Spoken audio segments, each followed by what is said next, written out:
Hi, this is Eric Martin with Board Game Geek. I'm here with Fabio Del Rio from CSE Games, looking at Gridstones Night Sky by Tim Brown. And I believe this was self-published initially by Tim, or there was another production before. Yes, it was with a company called Danawares out of Montreal. They did a lot of kids' toys and puzzles in Canada, a lot of licensed stuff. And the story behind the original game is Tim had a booth at Canadian Toy Fair. The owner of Danawares just loved the game so much, didn't fit in really with their product line so much, but said, I want to do this game. Okay. And it's basically been a product that's been strong in Canada. That's where most of the distribution has been. Next year, believe it or not, will be its 10th anniversary. Right. And it was the original, the straight abstract strategy game. And we've added kind of a fun theme to it. Okay. So the idea of the new edition for wider distribution as well. Exactly. Yeah. Yeah. Okay. Kind of. We just felt there was more that could be done with the game. Wanted to improve the design, packaging, components, play around with the rules a little bit. So basically, it's a pattern matching game where, on your turn, you can either place or remove a stone from the board. Okay. The object is to match the exact pattern with one of the cards in your hand.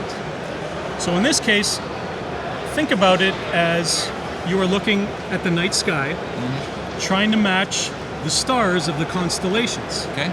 So that's what we have in terms of the cards you see here. We're including 49 of the 88 modern constellations. Okay. Whatever that means. Some of them disappear, some are no longer visible.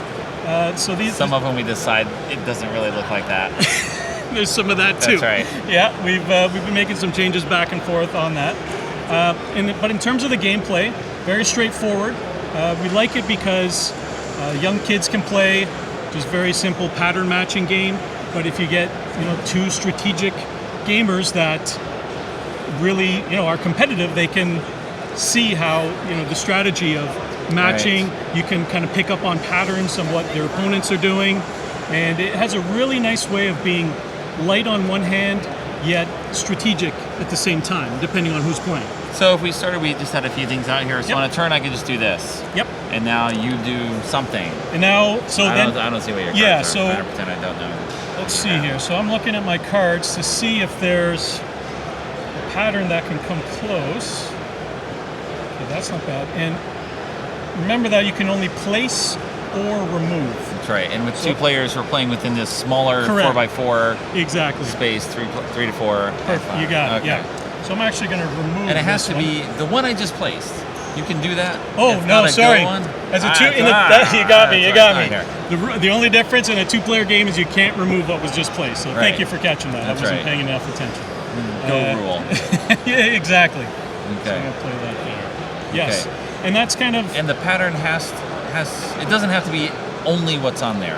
It has the blanks and the stones themselves have to match exactly. So I can do this and I get this one. It doesn't matter about this one. Correct. It's only the 3x3. Okay. Because you're in that 3x3 zone. You got it. Bruce. Yep. So you put that face up. Okay. You're 20% of the way there. All right. And can you swap it all? So yes, so we've added some special cards to the game. This is kind of a little advanced variant where you have different cards. Some of them will allow you to swap.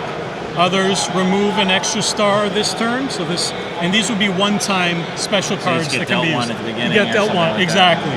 Okay. Here's a rotate a 2x2, so you can rotate this area. Okay. So adding a little more strategic element because as you can see, say in a 4-player game, by the time it comes back to you, the board has changed quite a bit. Right. So these cards will allow you to have a little bit more control or a little bit more planning as to what you want to do.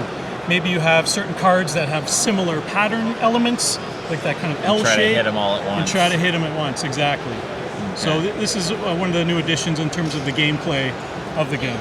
Okay. So very straightforward. It plays 20-30 minutes, depending on the number of players. A lot of fun.